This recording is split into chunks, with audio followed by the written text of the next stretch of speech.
नमस्कार सभी को। आज सरदार वल्लभ भाई पटेल इनका पुण्य दिन है। तो पहले तो मैं सरदार वल्लभ भाई पटेल जी के पावन स्मृति को अभिवादन करता हूँ। सरदार ये एक टाइटल है, जैसे लोकमान्य टाइटल है, लोकमान्य बाल गंगाधर तिलक, महात्मा गांधी, महात्मा फुले, ये टाइटल लोगों ने दिया है। उसी प्रकार सरदार ये भी एक टाइटल उनको लोगों ने दिया है। बारडोला में उन्होंने जो किसान लोगों के लिए आंदोलन किया था, वहां इतना आंदोलन वो पीक के ऊपर था, तो लोगों ने उनको सरदार उपाधि दी थी। ऐसे सरदार वल्लभ भाई पटेल जी का जन्म 31 अक्टूबर 1875 में गुजरात स्टेट में हुआ। किसान पुत्र, ये पटेल जो समाज है गुजरात में मेजॉरिटी समाज है, और सब खेती करने वाले, बिजनेस, खेती, मैक्सिमम खेती करने वाले एक वेल नोन समाज गुजरात में।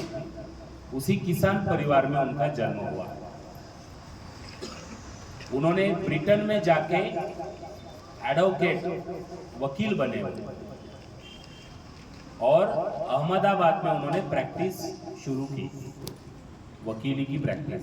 अब देखो, जितने भी पॉलिटिकल लीडर आपको दिखते हैं ना, वो एडवोकेट दिखते हैं, यानी पदवीधर, जिसे हम वकील बोलेंगे, एडवोकेट बोलेंगे इंग्लिश में।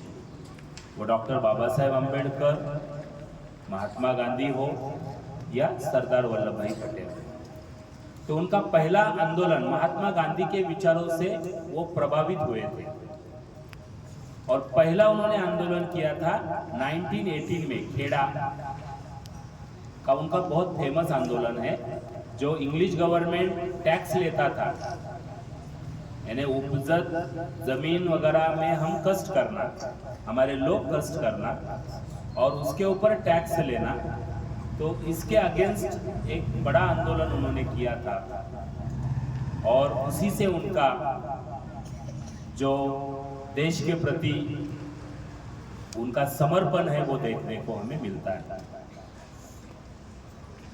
उनका देश के आजादी के पहले जितना उनका रोल है, आजादी के बाद में भी उनका बहुत बड़ा रोल है, और महात्मा गांधी के बहुत प्रिय थे वो। इसीलिए जब देश को आजादी मिली तो उनको होम मिनिस्टर बनाया गया, गृह मंत्री, जो नंबर 2 का पद होता है। प्राइम मिनिस्टर पंडित जवाहरलाल नेहरू और deputy prime minister plus home minister Sardar Vallabhbhai Patel जी को दायित्व दिया गया। ये गृह मंत्री जो होता है ना, वो कायदा पालन करने की जवाबदारी उनकी होती है। कॉन्स्टिट्यूशन, जो हमारा देश का कॉन्स्टिट्यूशन है, वो सही ढंग से चलाने की उनकी जवाबदारी होती है। सब पुलिस उनके अंडर काम करते हैं, और बहुत बड़ा रोल होता है उनका। तो उनके योग्यता के कारण उनको वो जवाबदारी मिली थी। अब देश स्वतंत्र होने के बाद में नियर अबाउट 586 ऐसे संस्थान थे जो देश में विलीन करने की जवाबदारी उनको थी, क्योंकि देश को आजादी मिली, लेकिन देश में हमारे आजादी से पहले राजा महाराजों का राज था। तो उनको देश में सम्मिलित करना, अखंड भारत रखना, ये जवाबदारी सरदार वल्लभ भाई पटेल जी के ऊपर आई थी, और उन्होंने ये इतनी अच्छी तरीके से निभाई, तो उनको लौह पुरुष ये उपाधि दी। Iron man, who is the iron man of our country? Sardar Vallabhbhai Patel. लौह पुरुष, मजबूत। कुछ लोगों को प्यार से, कुछ लोगों को फोर्सली हमारे देश में सम्मिलित करना पड़ा। जूनागढ़, हैदराबाद और जम्मू कश्मीर, ये 3 जो संस्थान थे वो रेडी नहीं थे हमारे देश में सम्मिलित होने के लिए। फिर फोर्सफुली आर्मी को सेंड करके उन्होंने हमारे देश में उनको सम्मिलित किया। तो इनका योगदान इतना बड़ा है, इसीलिए लोगों ने उनको लौह पुरुष ये उपाधि दी। उनके जन्मदिन के अवसर पर, उनका जन्मदिन है 31 अक्टूबर, वो यूनिटी डे बोल के सेलिब्रेट किया जाता है, राष्ट्रीय एकता दिन।